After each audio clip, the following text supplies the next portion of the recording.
Om Swastiastu. Perkenalkan, saya Niputu Devani Pardiasiwi dan kami dari kelompok 5 mata kuliah wawasan pendidikan akan membahas materi mengenai tokoh-tokoh pendidikan abad pertengahan dan abad ke-20 beserta pemikirannya. Adapun pokok-pokok pembahasan yang akan dibahas, yang pertama adalah tokoh-tokoh pendidikan abad pertengahan beserta pemikirannya, dan yang kedua adalah tokoh-tokoh pendidikan abad ke-20 beserta pemikirannya.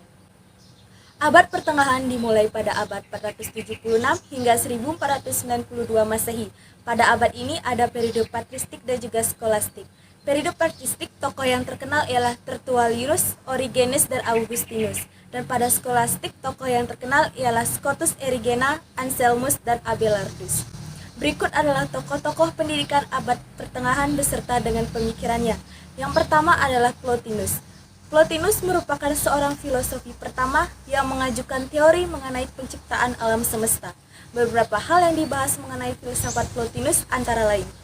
Yang pertama, metafisika Plotinus. Menurut pemikirannya, terdapat 3 realitas dalam kehidupan, yaitu the one, the mind, dan the soul. Yang kedua, tentang ilmu. Plotinus menganggap sains lebih rendah dan metafisika lebih rendah daripada keimanan. Tentang jiwa, menurut Plotinus, jiwa adalah kekuatan ilahi dan sumber kekuatan. Etika dan estetika. Munculnya etika menurut Plotinus dimulai dengan pandangannya tentang politik, sedangkan keindahan bagi Plotinus memiliki arti spiritual karena estetika dekat sekali dengan kehidupan moral. Selanjutnya, bersatu dengan Tuhan. Tujuan filsafat ini adalah terciptanya kesatuan dengan Tuhan, yaitu dengan cara mengenal alam melalui alat indera. Yang kedua ialah Augustinus. Augustinus lahir pada tanggal 13 November 354 di Tagaska, Numida. Beberapa pemikirannya ialah yang pertama tentang Tuhan dan manusia. Ajaran Augustinus dikatakan berpusat hanya pada Tuhan dan manusia, namun ajarannya lebih berpusat pada Tuhan saja. Yang kedua ialah teori pengetahuan. Augustinus berpikir bahwa Tuhan mencurahkan cahayanya pada jiwa manusia, menyebabkan jiwa itu mampu menangkap kebenaran terakhir dan tetap dan tidak berubah.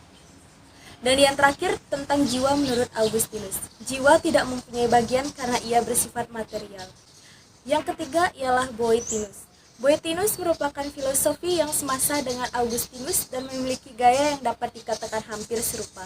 Bukunya yang berjudul The Scholastic of Philosophy merupakan buku filsafat klasik. Ia dikatakan sebagai penemu Guadrium yang merupakan bidang studi pokok abad pertengahan, yang juga berpendapat filsafat merupakan pendahulu kepada agama.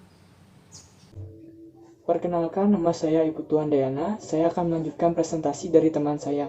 Tokoh pendidikan abad pertengahan yang selanjutnya bernama Anselmus. Anselmus adalah uskup agung Canterbury yang lahir di Alpen, Italia pada tahun 1033. Adapun beberapa pemikiran Anselmus antara lain, pertama, Anselmus mengatakan, credo ut intelligam, percaya agar dapat mengerti. Ini merupakan sebuah ungkapan yang menggambarkan bahwa ia mendahulukan iman daripada akal. Ia juga mengatakan bahwa wahyu harus diterima dulu sebelum manusia mulai berpikir. Kesimpulannya, akal hanyalah pembantu wahyu. 2. Tentang iman. Anselmus berpegang pada moto, saya percaya agar dapat mengerti, yang juga dipegang oleh Augustinus. Maksudnya, bahwa tanpa ada wahyu, tidak ada kebenaran. Karena itu mereka yang mencari kebenaran harus beriman dahulu kepada wahyu. Yang ketiga, pembuktian adanya Tuhan. Anselmus mengatakan ada 2 cara membuktikan adanya Tuhan, yaitu pertama dengan melihat adanya hal-hal yang terbatas, yang kedua melalui penguraian. Selanjutnya ada Thomas Aquinas. Beliau lahir pada tahun 1225 di Roccasecca, Italia. Beliau mengajar di Universitas Napoli sejak tahun 1272. Beberapa pemikiran Thomas Aquinas antara lain, 1. Pemikiran mengenai teologi. Menurutnya, eksistensi Tuhan dapat diketahui dengan akal. Untuk membuktikannya, beliau mengajukan 5 dalil, yaitu pertama, argumen gerak, yang kedua, sebab yang mencukupi, yang ketiga, kemungkinan dan keharusan, yang keempat, memperhatikan tingkatan yang terdapat di alam, yang kelima, keteraturan alam. Lalu yang selanjutnya mengenai jiwa. Menurut beliau, jiwa dan raga mempunyai hubungan pasti. Raga menghadirkan matter, dan jiwa menghadirkan form. Yang ketiga, ada teori pengetahuan. Ada dua jalur pengetahuan dalam filsafat Aquinas, yaitu jalur akal yang dimulai dari manusia dan berakhir pada Tuhan. Dan yang kedua, jalur iman yang dimulai dari Tuhan, dalam hal ini berbentuk wahyu, didukung oleh akal. Yang keempat, etika Aquinas. Menurut beliau, etika adalah dasar kemurahan hati, kehidupan pertapa, dan mengenai kebebasan kemauan. Yang kelima, menurut Aquinas, hukum ada 4 macam. Yang pertama, hukum abadi, hukum alam, hukum Tuhan, dan yang terakhir, hukum manusia. Selanjutnya, tokoh pendidikan beserta pemikirannya pada abad ke-20. Penggolongan pendidikan pada abad ke-20 dapat digolongkan menjadi 3 golongan. Pertama, aliran sosial, kedua, aliran kepribadian, ketiga, aliran pembaharuan pengajaran. Penggolongan ini muncul karena adanya kritikan pada sistem di era sebelumnya yang mengabaikan aspek-aspek fundamental peserta didik dan sistem pembelajaran pada saat itu. Adapun tokoh pendidikan pada abad ke-20, yang pertama, Dr. George Kerstensteiner. Beliau lahir pada tanggal 29 Juli 1854 dan wafat pada tanggal 15 Januari 1932 di Munich, Bavaria, Jerman. Beliau merupakan ahli teori dan pembaruan pendidikan Jerman yang merupakan pemimpin dalam pengembangan pendidikan kejuruan di Jerman. Salah satu pendapat beliau adalah kejuruan bukanlah pendidikan umum yang harus menjadi pusat pembelajaran. Beliau berpendapat bahwa hanya orang yang menemukan dirinya melalui pekerjaannya dalam perkembangannya itu akan menjadi orang yang berbudaya.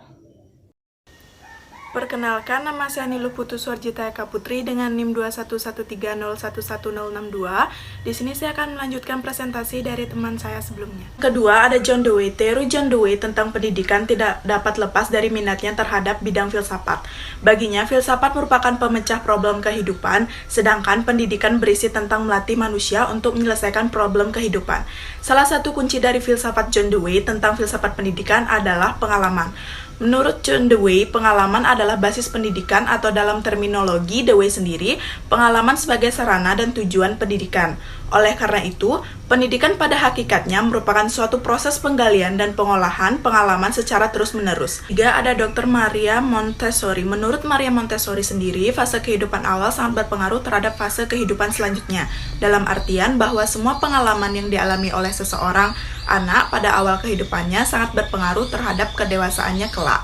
Beberapa pokok pikirannya tentang perlunya pendidikan pola baru yaitu pendidikan yang memfokuskan pada anak dan peran orang tua, pendidikan yang membebaskan anak dari ketergantungan terhadap orang dewasa, serta pendidikan anak yang memberikan peluang untuk mengoptimalkan kekuatan unik pada dirinya untuk mengembangkan diri. Montessori berpendapat bahwa alamlah yang sangat berpengaruh dalam menentukan perkembangan anak. Dari sanalah menjadi tujuan pendidikan Montessori, yaitu mengembangkan potensi anak secara optimal. Keempat, ada Dr. Ovid de Crowley. Beliau mengembangkan sebuah bentuk model pembelajaran yang simbiotis sebagai bentuk ketidaksepahaman dengan model pendidikan kuno.